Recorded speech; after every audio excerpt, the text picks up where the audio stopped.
নমস্কার প্রিয় দর্শক বন্ধুরা, কাউন্সিলিং উইথ নৈরিতার নতুন আরেকটি পর্বে তোমাদের স্বাগত।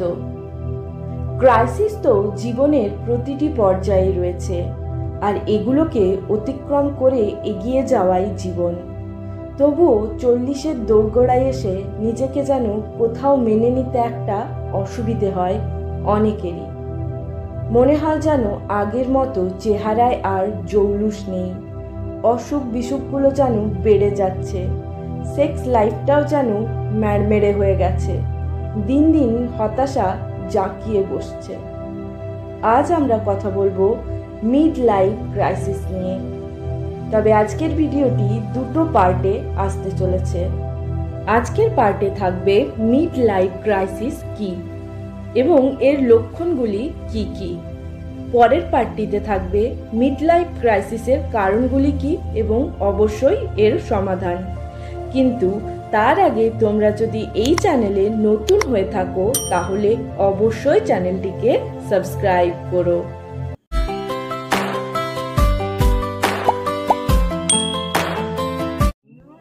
তুমিও কি মধ্যজীবনে অর্থাৎ 40 থেকে 60 বছরে পৌঁছে নিজের জীবন নিয়ে বা নিজেকে নিয়ে অসন্তুষ্ট? আজ এই ভিডিও এর মাধ্যমে আমরা আলোচনা করব মিড লাইফ ক্রাইসিস নিয়ে। মিড লাইফ ক্রাইসিস হলো জীবনের একটা পরিবর্তনের সময়, যেখানে মানুষ তার আইডেন্টিটি এবং সেলফ কনফিডেন্সের সাথে লড়াই করে। এটি সাধারণত 40 থেকে 60 বছর বয়সী পুরুষ এবং মহিলা যে কারোর মধ্যেই দেখা যেতে পারে। মিড লাইফ ক্রাইসিস কোনো ডিসঅর্ডার না, এটা এক ধরনের সাইকোলজিক্যাল প্রবলেম। মিড লাইফ ক্রাইসিসের লক্ষণগুলি কেমন হতে পারে? মিড লাইফ ক্রাইসিসের লক্ষণগুলি প্রত্যেক ব্যক্তির ক্ষেত্রে এক এক রকমেরও হতে পারে। যেমন মেয়েদের ক্ষেত্রে তার শরীরের পরিবর্তনগুলো মেনে নিতে কষ্ট হয়, আবার পুরুষদের ক্ষেত্রে তার পূর্বের সিদ্ধান্তগুলো যেন ভুল বলে মনে হয়, সে যেন ওই জন্যই পিছিয়ে যাচ্ছে বলে মনে হয়। এই সময় গভীর দুঃখ, অনুতাপ এগুলো যেন চেপে ধরে। এই সময় অতীতের হারিয়ে যাওয়া সম্পর্ক বা হারিয়ে যাওয়া সুযোগের কথা বারবার মাথায় আসে, আর এই জন্যই তোমার বর্তমান সময়টাও হতাশার মধ্যে দিয়ে যেতে থাকে। নিজের জীবনের ভালো ভালো মুহূর্তগুলোও যেন উপভোগ করতে পারো না। এই সময় অনেক বেশি নস্টালজিয়া হয়ে পড়ো। বর্তমানের পজিটিভ সাইডগুলোও দেখার থেকে অতীতে কি কি ভালো পারতে আর এখন পারো না সেগুলো ভেবেই হতাশ হয়ে পড়ো।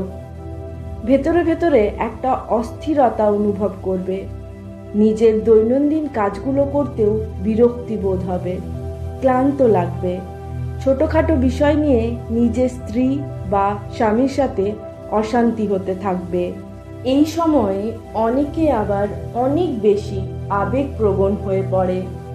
নিজেকে স্যাটিসফাইড করার জন্য অনেকে অনেক সময় নানা রকমের জিনিস কেনা শুরু করে, আবার অনেকে মানসিক চাপ ও একঘেয়েমি কাটাতে অতিরিক্ত অ্যালকোহলের ব্যবহার শুরু করে দেয়, এবং অনেকে আবার অতিরিক্ত খাওয়া দাওয়াও শুরু করে, যেগুলো নিজেদের শরীরের ওপর আরও বেশি নেগেটিভ এফেক্ট ফেলে। এই সময় যৌন ইচ্ছার পরিবর্তনও লক্ষ্য করা যায়। কারো কারো যৌন আকাঙ্ক্ষা বেড়ে যায় এবং কারো কারো যৌন আগ্রহ হারাতে থাকে। অনেকে নিজের সম্পর্কের প্রতি বিশ্বাস হারিয়ে ফেলে, অনেকে আবার পরক্রিয়াতেও জড়িয়ে পড়ে। এই ছিল আজকের ভিডিও।